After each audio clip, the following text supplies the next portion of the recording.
నువ్వు ఆశించినవి పొందుకోవటానికి నిర్ణయ కాలం. ఇంట్రెస్ట్ ఉంటే కొంచెం రాసుకోవా. ఆ కాలాన్ని ఏమన్నారు? నిర్ణయ కాలం.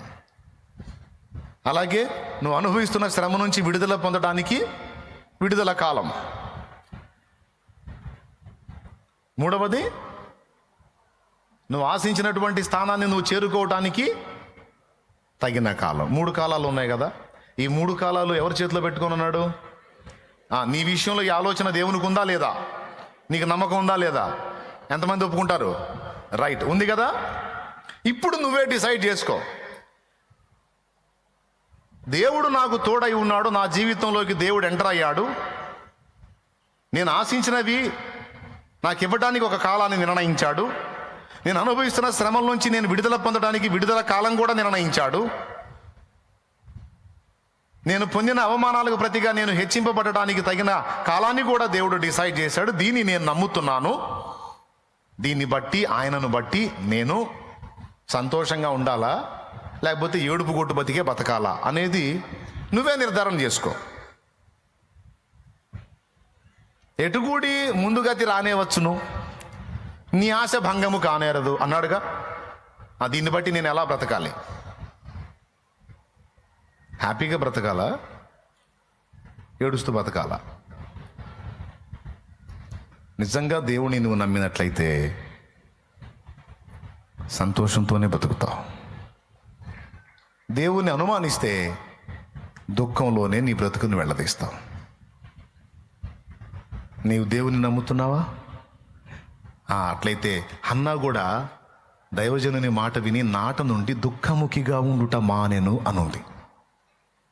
ఈరోజు దేవుడు నీతో మాట్లాడిన ఈ మాటను బట్టి ఇక నువ్వు ఏడుపులోనే ఉండాలనుకుంటున్నావా, లేకపోతే మారబోయే నీ భవిష్యత్తు దేవుడు మార్చబోతున్నాడు, దాన్ని బట్టి నువ్వు సంతోషంగా ఉండాలనుకుంటున్నావా?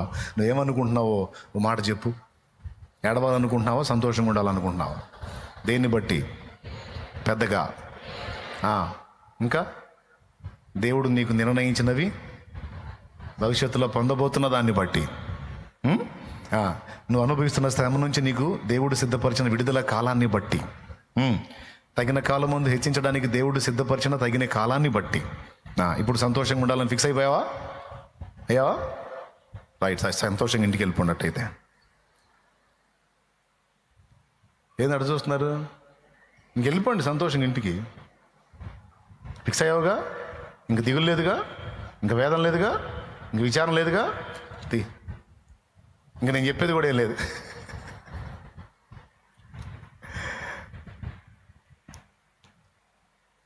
అన్నా నిజమా? ఇది నిజమే. ఇది నిజమైతే నిజంగా మహా సంతోషం.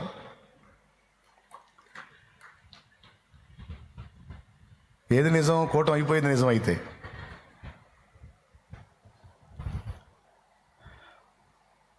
నేనంతే ఫిక్స్ అయ్యానండి. నేనంతే ఫిక్స్ అయ్యా. నా దేవుడు ఉన్నది నిజం, ఆయన చేతులు నన్ను నిర్మించింది నిజం, ఆయన నన్ను ప్రేమించి ప్రాణం పెట్టింది నిజం, ఇప్పుడు నా జీవితంలో ఆయన ఎంటర్ అయింది నిజం, నేను ఆయన సొత్తు అయింది నిజం, నా జీవితంలో సన్నివేశాలను ఆయన కలిపి రప్పించేది నిజం, నాకు సిద్ధపరిచినవన్నీ దాచి ఉంచింది నిజం, నిర్ణయ కాలమందు, తగిన కాలమందు, విడుదల కాలమందు అన్నీ నాకు దక్కున్నట్లు చేసేది నిజం. ఇన్ని నిజాలు తెలిసి ఇంకా నేనెట్లా వేదనలో ఉండేది? సంతోషంగా ఉండాలని ఫిక్స్ అయిపోయాను, ఎందుకంటే నమ్ముతున్నా. ఇంకొక మాట కూడా చెప్తా ఈ సందర్భంలో.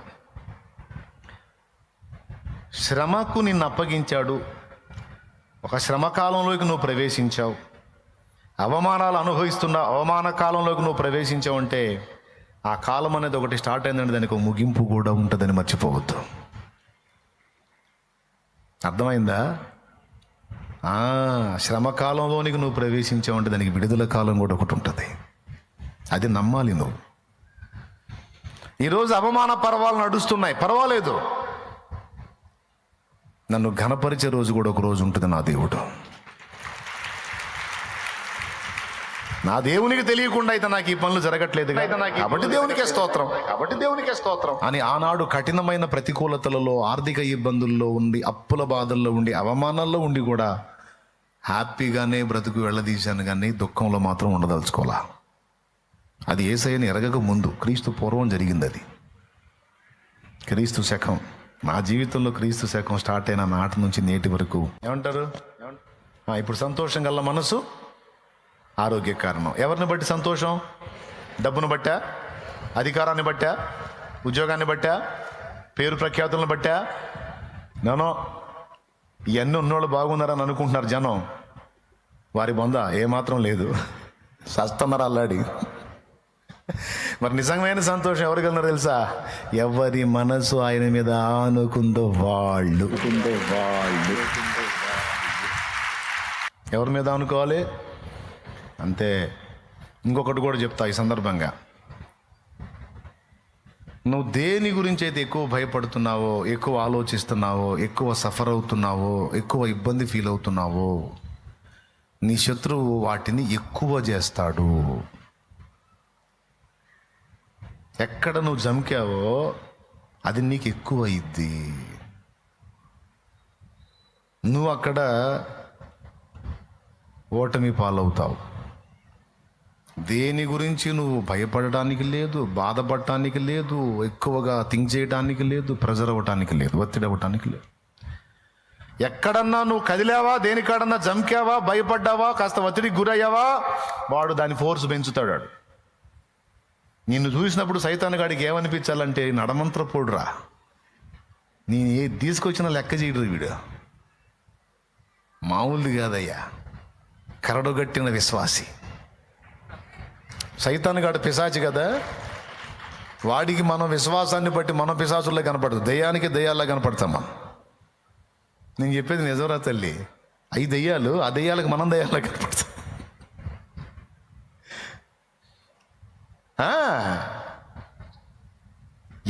ఎన్ని రకాలన్నా తీసారా, మనిషి లెక్క చేయదు.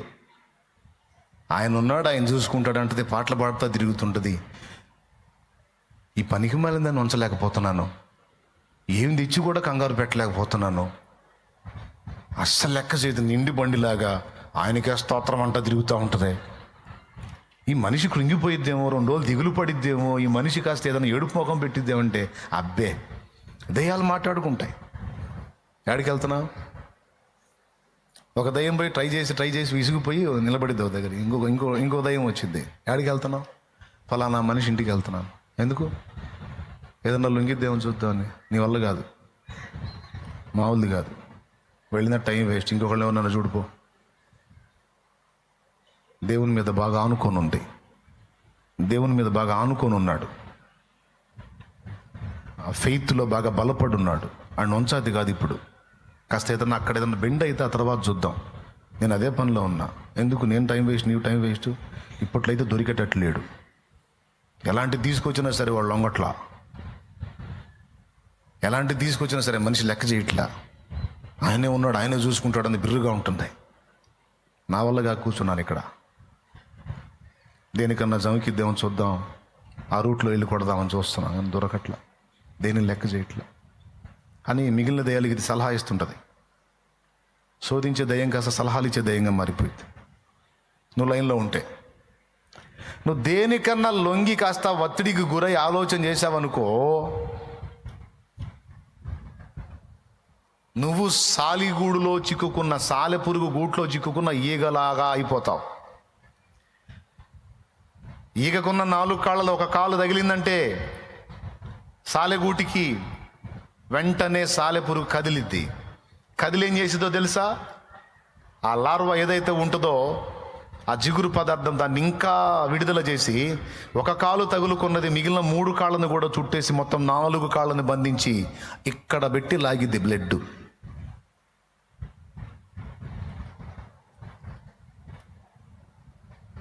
తెలుసా మీకు ఆ సంగతి? సైతానుగాడు అలాగా. ఏదన్నా ఒక్కదానికి నువ్వు కదిలావా, కదిలి కలవరానికి గురయ్యావా, ఇక వాడు అయ్యే యూట్యూబ్లో ఏదన్నా ఒక వీడియో ఓపెన్ చేస్తే కింద అయ్యే వస్తుంటే చూడండి. అవునా? కనీసం 4-5 వస్తాయి, తర్వాత మారిద్ది. అట్లాగా ఏదన్నా ఒక దానికి గదిలేమంటే సైతాన్ గాడికి అన్నీ అయ్యే అదే సబ్జెక్ట్ వచ్చేటట్టు చేస్తాడు నీకు. కాబట్టి ఇప్పుడు నువ్వు చెప్పు, ఏ భయమునకు బెదరక దేవుని బట్టి సంతోషముగా, ఆయనను బట్టే ధైర్యముగా మనం ముందుకు కొనసాగాలి. మనం భయపడితే ఒక్క దగ్గరే, దేవుని దగ్గర భయపడాలి. పాపం చేయటానికి భయపడాలి, తప్పుడు బ్రతకడానికి భయపడాలి, నీచమైన జీవితం జీవించడానికి భయపడాలి, దేవునికి నచ్చని పనులు చేసే విషయంలో భయపడాలి. పెద్దోడు అర్థమవుతుందా? ఉన్నావా లైన్లో? వదిలేస్తున్నావా? అంతే తప్ప ఇక దేనికి బెదరక ధైర్యముగా దుష్టుని ఎదిరించాలి. అలాగూ నువ్వు నిలబడిన ఎడల వాడు ఓడిపోతాడు. వాడిని ఓడగొట్టాలి, వాడి పళ్ళు ఓడగొట్టాలన్నట్టు అయిపోవాలన్నమాట. ఎంతమందికి అర్థమైంది? ఎక్కడన్నా బెండ్ అయితే అయిందే. ఒక కాలు చిక్కుకున్న ఈగకి మిగిలిన 3 కాళ్ళు కూడా పురుగు చుట్టేస్తుంది. కావాలంటే ఇంటికి పోయి ఏ మూలల్లో ఉన్న బూజు పురుగులు ఉంటాయి పోయి చూడండి. అవసరమైతే ఒక ఈగను బట్టి వేయండి, అదేం చేసిద్దో చూడండి. అది ఆ పురుగు, అది గప్పేసం చూడు. చుడతను చూసారా కాళ్ళతో? అదిగో అదిగో అదిగో ప్యాక్ చేస్తాను చూడండి దాన్ని. పురుగే కదా అనుకుంటున్నావు నువ్వు, నిన్ను కూడా అంతే చూడుతున్నాడు సైతాన్ గాడు. ప్యాక్ చేస్తున్నాడు నిన్ను,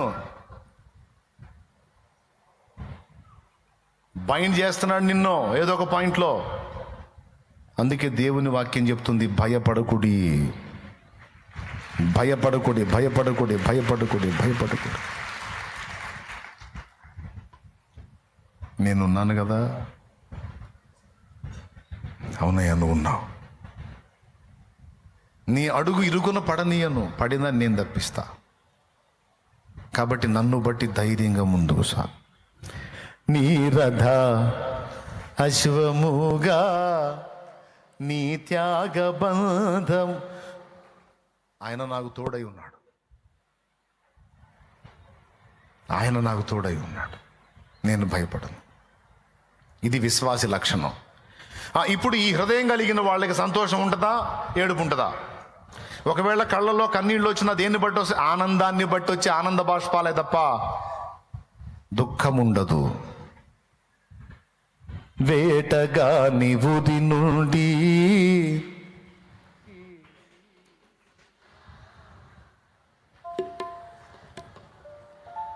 అయిపోయింది.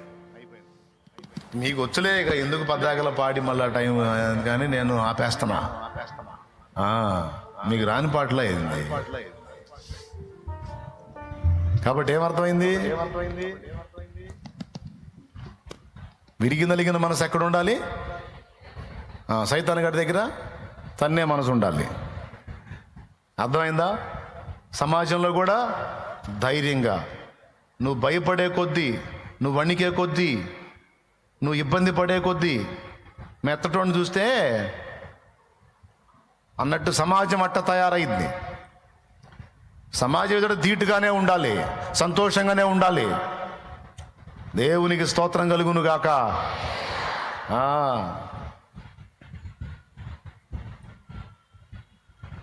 లేకపోతే సమాజం ఆడుకుంటుంది నిన్ను, సైతాన్ ఆడుకుంటాడు నిన్ను. నువ్వు లొంగావంటే వాళ్ళు అన్న మాట, కొంతమంది నన్ను అంటున్నారు అని వచ్చి సోది చెబుతూ ఉంటారు నాకు. నేను అంటాను, ఇంకా అంటారు, పోనీ బతుకంత అంటానే ఉంటారు. అదేందన్నయ్య, మరి ఒకసారి అన్నప్పుడు దొరికావుగా, బెండ్ అయ్యావుగా, దిగులు స్టార్ట్ అయిందిగా, నీ ముఖం మాడిపోయిందిగా, దొరికావు నువ్వు ఆ పాయింట్లో. ఇంకా అంటారు, ఇంకా అంటారు, ఇంకా అంటారు, శోధిస్తారు. నువ్వేం చేయాలన్నప్పుడు?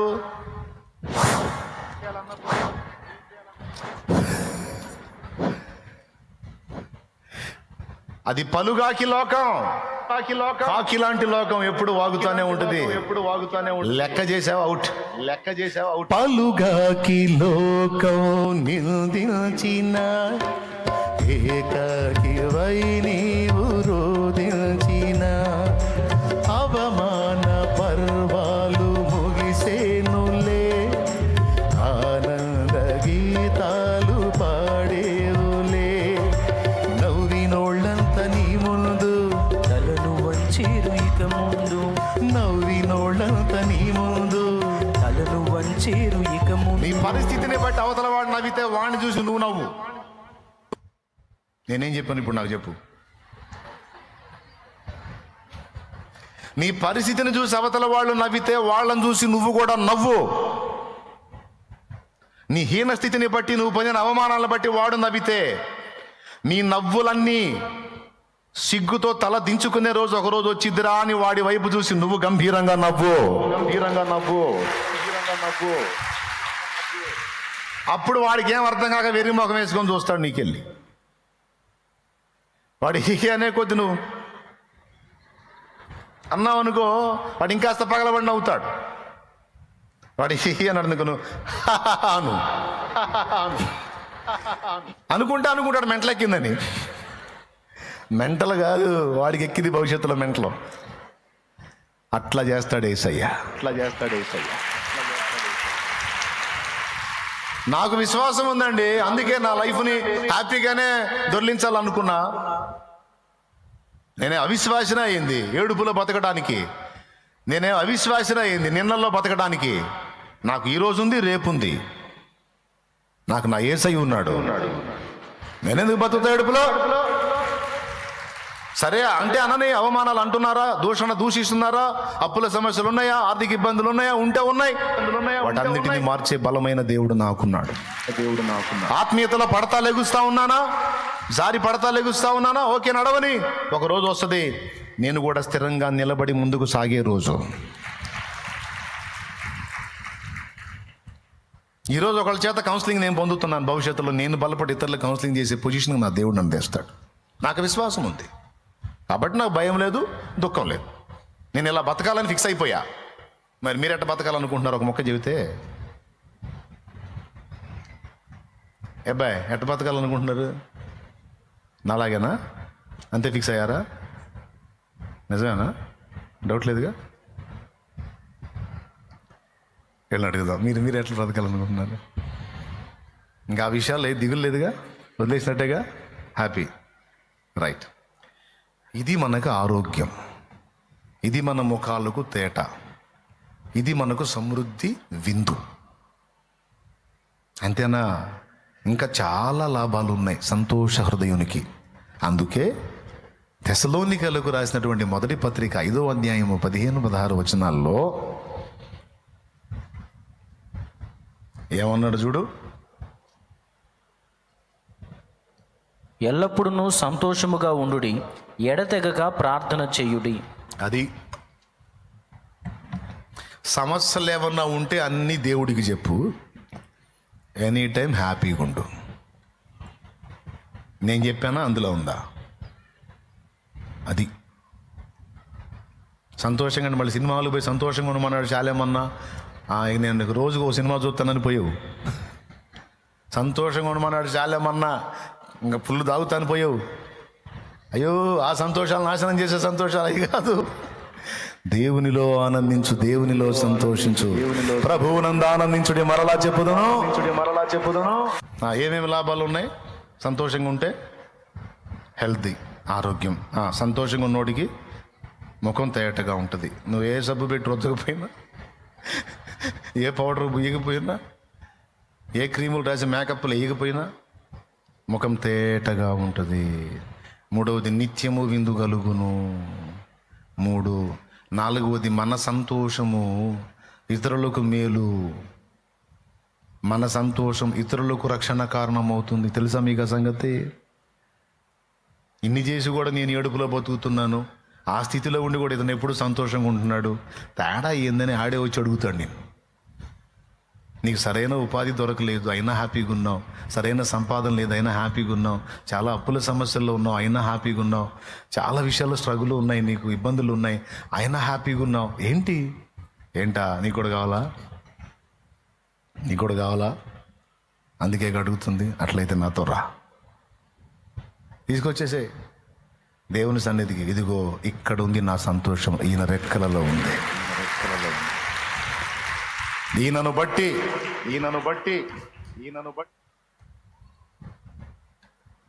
అప్పుడు వాళ్ళకు కూడా ఆలోచన కలిగిద్ది. యేసు ప్రభువును బట్టి నీ సంతోషమా, ఆయన గురించి నాకు చెప్పు అని అతనే అడుగుతాడు. అదే నువ్వు వికారం మొహం వేసుకొని తట్టడేడుపు మొహం నిండా పెట్టుకొని దేవుంట దేబురోం అనుకుంటా తిరిగితే ఊసురోమనుకుండా తిరిగితే నువ్వు సువార్త ఆ టైపులో చెప్పిన ఎవడు నమ్మడం. నీకు నీ యేసు ప్రభువు దండం తల్లి, నువ్వు కాస్త సంతోషంగా ఉండమ్మా. అసలు నీకు ఒకటి చెప్పనా, నువ్వు నమ్ముకున్న యేసు ప్రభు గొప్ప దేవుడు, మరి నువ్వు అట్ట ఎందుకుంటున్నావు నాకు తెలియదని అన్యుడు నీకు చెబుతాడు. ఎంత దారుణం. చివరికి ఆడికి చెప్పడానికి పోయి మన ఏడుపు మొహం చూసి ఆడే మనకి చెప్పే పరిస్థితి. ఏమని? వాళ్ళ దేవుడి గురించి కూడా చెప్పడాడు. నువ్వు నమ్ముకున్న యేసు ప్రభు గొప్పోడు, నువ్వు సంతోషంగా ఉంటే ఎందుకు అట్ట ఉంటున్నావు అంటాడు వాడు. అబద్ధాలు ఆడుకుని చెప్పండి, అనిపించుకున్నారా లేదా? అన్యుల చేత అనిపించుకున్నారా లేదా? మరి సిగ్గుండొద్దు మనకి? ఆడి ఏడుతుంటే నువ్వు పోయి ఓదార్చాల్సింది నీ దేవుడి గురించి చెప్పి. పాపం అన్యుడు సైతం నీ దేవుడి గురించి నీకు చెప్పి ఆడి నిన్ను ఓదార్చాల్సిన గతి పట్టింది నీకు. తమరి విశ్వాసం అట్ట ఏడిసింది అన్నమాట. కాబట్టి దయచేసి ఈరోజు దానికి ముగింపు పలకండి. మరలా చెప్పుతున్న ప్రభునందు అది నంబర్ 1, మనము దేవుని బట్టి సంతోషించుట వలన మనకి చాలా ప్రయోజనాలు ఉన్నాయి. పాయింట్ నెంబర్ 1, మనము దేవుని బట్టి సంతోషపడుట వలన మనకి చాలా ప్రయోజనాలు ఉన్నాయి. మనకి ఆరోగ్యం ఉంది, ముఖమునకు తేట, సమృద్ధి ఉంది, ఇతరులకు రక్షణ ఉంది, దేవునికి మహిమ ఉంది, చాలా ఉన్నాయి.